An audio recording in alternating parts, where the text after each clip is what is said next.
Hello students, आज एक question discuss करेंगे। हीरोन्स फार्मूला पर क्वेश्चन बेस्ड है।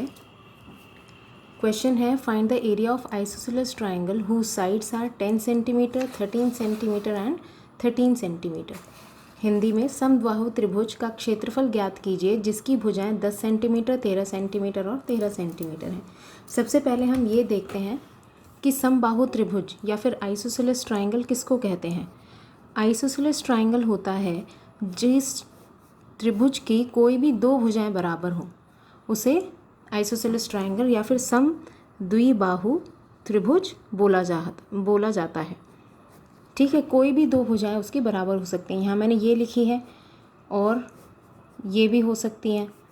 अगर इस तरह से बनाएं तो ये भी हो सकती हैं। कोई भी दो भुजाएं उसकी बराबर होंगी। अब यहाँ आप देख सकते हो दो भुजाएं बराबर हैं, 13 सेंटीमीटर 13 सेंटीमीटर, और ये दोनों बराबर भुजाएं हैं और ये तीसरी भुजा है। तो इसकी फिगर कैसी बनेगी? अगर मैं ये सम द्विबाहु त्रिभुज बनाती हूँ तो इसकी फिगर बनेगी, अगर ये 13 सेंटीमीटर है तो इसके सामने वाली है 13 सेंटीमीटर की भुजा और तीसरी भुजा है 10 centimetre. Two equal sides are 13 centimetres and the third side is 10 centimetre long. अब इसमें हमें इसका क्षेत्रफल निकालना है तो हम इसे हीरोस फार्मूला से भी कर सकते हैं। और इसका दूसरा तरीका क्या होता है कि सम द्विबाहु त्रिभुज में अगर हम जो अनइक्वल साइड है, मतलब जो अलग से साइड है, ये दोनों तो बराबर भुजाएं हैं, इन दोनों को छोड़कर जो तीसरी साइड है उसके सामने जो शीर्ष है मतलब वर्टेक्स है, उससे अगर हम एक परपेंडिकुलर ड्रॉ करेंगे तो ये इसको दो बराबर भागों में बांटता है। ये आइसोसेलेस ट्राइंगल सम द्विबाहु त्रिभुज की प्रॉपर्टी होती है। ठीक है, जो भी अनइक्वल साइड है उसके सामने वाले वर्टेक्स से अगर परपेंडिकुलर ड्रॉ करते हैं तो ये दो इक्वल पार्ट्स में डिवाइड हो जाती है। अगर ये डी है तो बी डी हो जाएगा 5 और डी सी भी हो जाएगा 5। ठीक है, इसके कंस्ट्रक्शन ड्रॉ कर लिया। कंस्ट्रक्शन में क्या लिखेंगे? कंस्ट्रक्शन यानी रचना। शीर्ष ए से बी सी भुजा पर लंब खींचिए।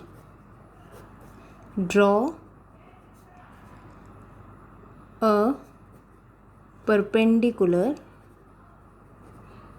From vertex A on side B C. ठीक है, इससे हमें क्या पता चल जाएगा कि B D is equal to D C हो जाएगा। अब इसका हम सॉल्यूशन करेंगे। B D equal to D C कैसे? रचना द्वारा या फिर by construction using isosceles triangle property SC। ये SC है, ISOSCELES। Using isosceles triangle property हमें ये पता चल गया कंस्ट्रक्शन से कि BD इक्वल टू DC है।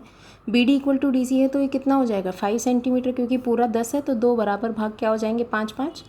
ठीक है, अब हम क्या कर सकते हैं, हमें पता है ट्राइंगल का एरिया होता है हाफ बेस इनटू हाइट। एक तो ये तरीका हो सकता है। अब हाइट हमें पता चल गई, सॉरी हाइट तो हमें पता नहीं है, हाइट हम पता करेंगे, बेस हमें पता है 10 सेंटीमीटर। अब हाइट में देखो, जब हमने हाइट ड्रॉ की है तो ये कैसा एंगल है? 90 डिग्री। तो ADC इस त्रिभुज में जो हमने बनाया है, ये ADC इस त्रिभुज में ये DC 5 सेंटीमीटर है, ये 13 सेंटीमीटर है। तो AD हम निकाल सकते हैं किससे? पाइथागोरस प्रमेय से। तो पाइथागोरस प्रमेय से हम क्या करेंगे? यूजिंग पाइथागोरस थ्योरम, पाइथागोरस प्रमेय द्वारा, हिंदी में लिख सकते हो पाइथागोरस प्रमेय द्वारा, इन ट्राइंगल ADC, चलो मैं लिख देती हूँ यहाँ पर, पाइथागोरस प्रमेय द्वारा त्रिभुज ADC में त्रिभुज ए डी सी में A C square is equal to A D square plus D C square. अब ए सी स्क्वायर क्या है?